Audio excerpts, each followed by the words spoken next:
Do you want a way to use your 12 by 12 paper that adds a bit more interest but still doesn't leave any scraps? Hi, I'm Jess from JessCrafts.com, and I'm going to help you make the most of your crafty supplies and time. So let's get started. Today's template uses 12 by 12 paper to make 6 cards, 6 A2 size cards, and it's just a little bit more interesting because it has these stripes going on in the background, but it doesn't leave any scraps. I am a fan of simple cards and quick to make cards because if you're really trying to go through your paper stash, then not having to cut lots of little pieces can certainly allow you to make more cards in a faster amount of time. And if you're like me, I like to do a lot of Copic coloring and I like to stamp images and die cut them out. And that's where I would prefer to put my time versus cutting little pieces of paper. That's my general way of doing things. But sometimes it is fun to add a bit more interest with the paper. And so that's kind of what today's sketch is going to do. And also I want to make sure that I give you all kinds of designs and not just the easiest and most simple so that you can pick what you like from the 12 by 12 templates or whatever size. I have 6 by 6, 6 by 8 templates on my website that you can check out. So recently I found this St. Patrick's Day themed paper at a local scrapbook store, and I thought it would be fun to make cards for St. Patrick's Day. It's one of those holidays that you don't necessarily traditionally make cards for, and it's kind of like a minor holiday, at least here in the US. It's just kind of like a fun thing. But I think that's sometimes a good time to send a card when people aren't expecting it. I had the suggestion that I could take a Post-it note and make my pieces of paper longer when I need to make a small cut on my paper trimmer here, because the challenge of my paper trimmer is that it has this guard here that protects your finger, which is great. And of course, when you are using products, please follow all manufacturer's safety guidelines. But adding this Post-it note helped it be a little bit longer so I could still make the cut. However, it didn't fix the problem that this paper trimmer doesn't have measurements all the way up to the end. So I couldn't measure any longer what 1/2 inch was because my paper trimmer stops at just under 1 inch. If you put it all the way up to that silver piece, it's 3/4 inch, but I don't have the 1/2 inch marking. So I still had to take one of my pieces that was already 1/2 inch wide, and I used the Post-it note tape to temporarily hold the two pieces together, the bigger piece and the 1/2 inch piece, and then I was able to cut it at the 1/2 inch line. The Post-it note suggestion helps for sure, but it's still a challenge of this particular paper trimmer, that those small cuts from small pieces of paper. And the Post-it note gives it a little bit more of a finished look than, say, cutting it with my scissor. But I just wanted to point that out to anyone who had this paper trimmer and that is a challenge. It doesn't quite completely fix it. This particular template calls for 1/4 inch mats on the strips, but only the mats go on the edges, and they don't give you a little bit of a border at the top and bottom. And I think that's because the reason I decided to do that, because I designed this, I made all those decisions, is that I think if you were to pull it down and give yourself that border at the top, one, you'd want them all to be really even, which is another challenge. And trying to make everything lay evenly on this kind of design is already a challenge.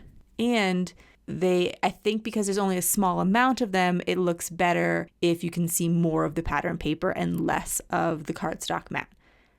I also decided not to add a mat to the 4x4 piece, because if you did a 1/4 inch mat, it would be as wide as the card, and I wanted it to instead have some room around it still. So I decided not to use a mat, but you certainly could.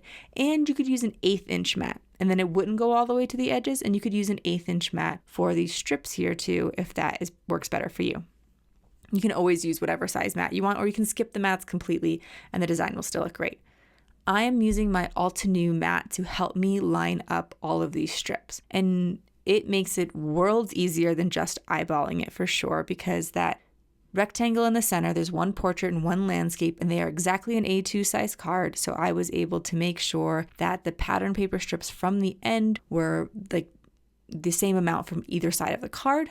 And then I was able to start lining up the other two in the center.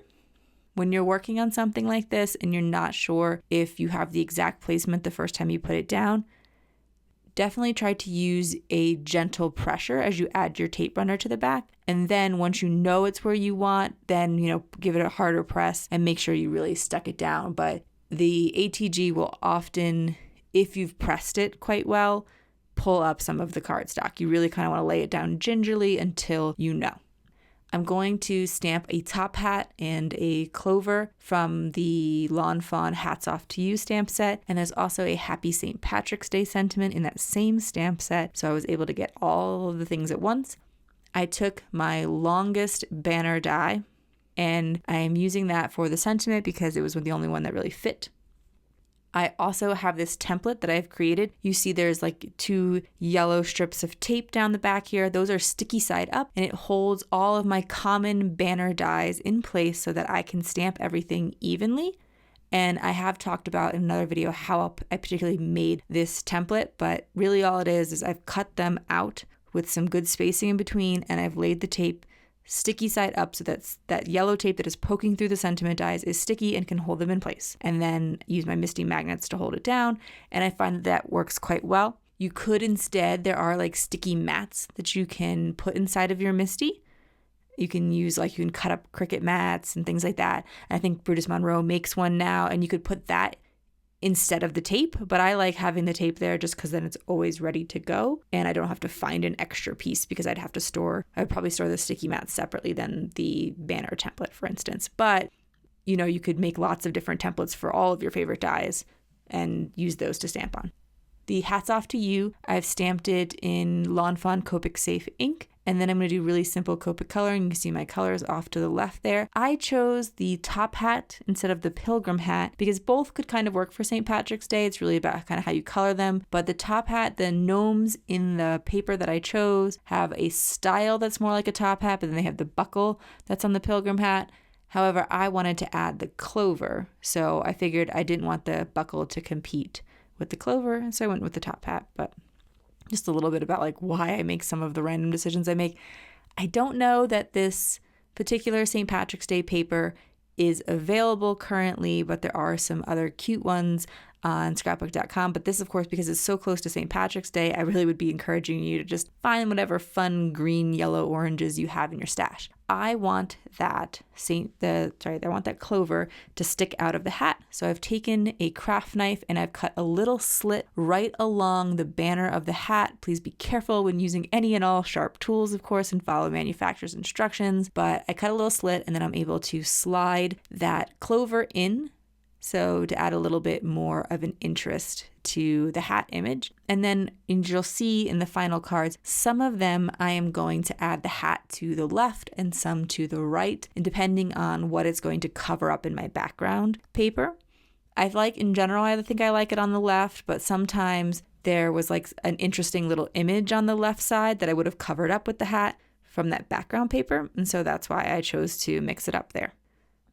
In lieu of foam tape, because I do want to add a bit of dimension, I'm just going to take some thick cardboard. If you don't have that, I often will also use cardstock scraps because I use 110-pound Michael's Recollections cardstock for a lot of my matting. I take those scraps and I glue them together. And then it gives me kind of just enough dimension, similar to really thin foam tape, but I don't have to buy foam tape. It's free because it's just my scraps or random packaging that I've received.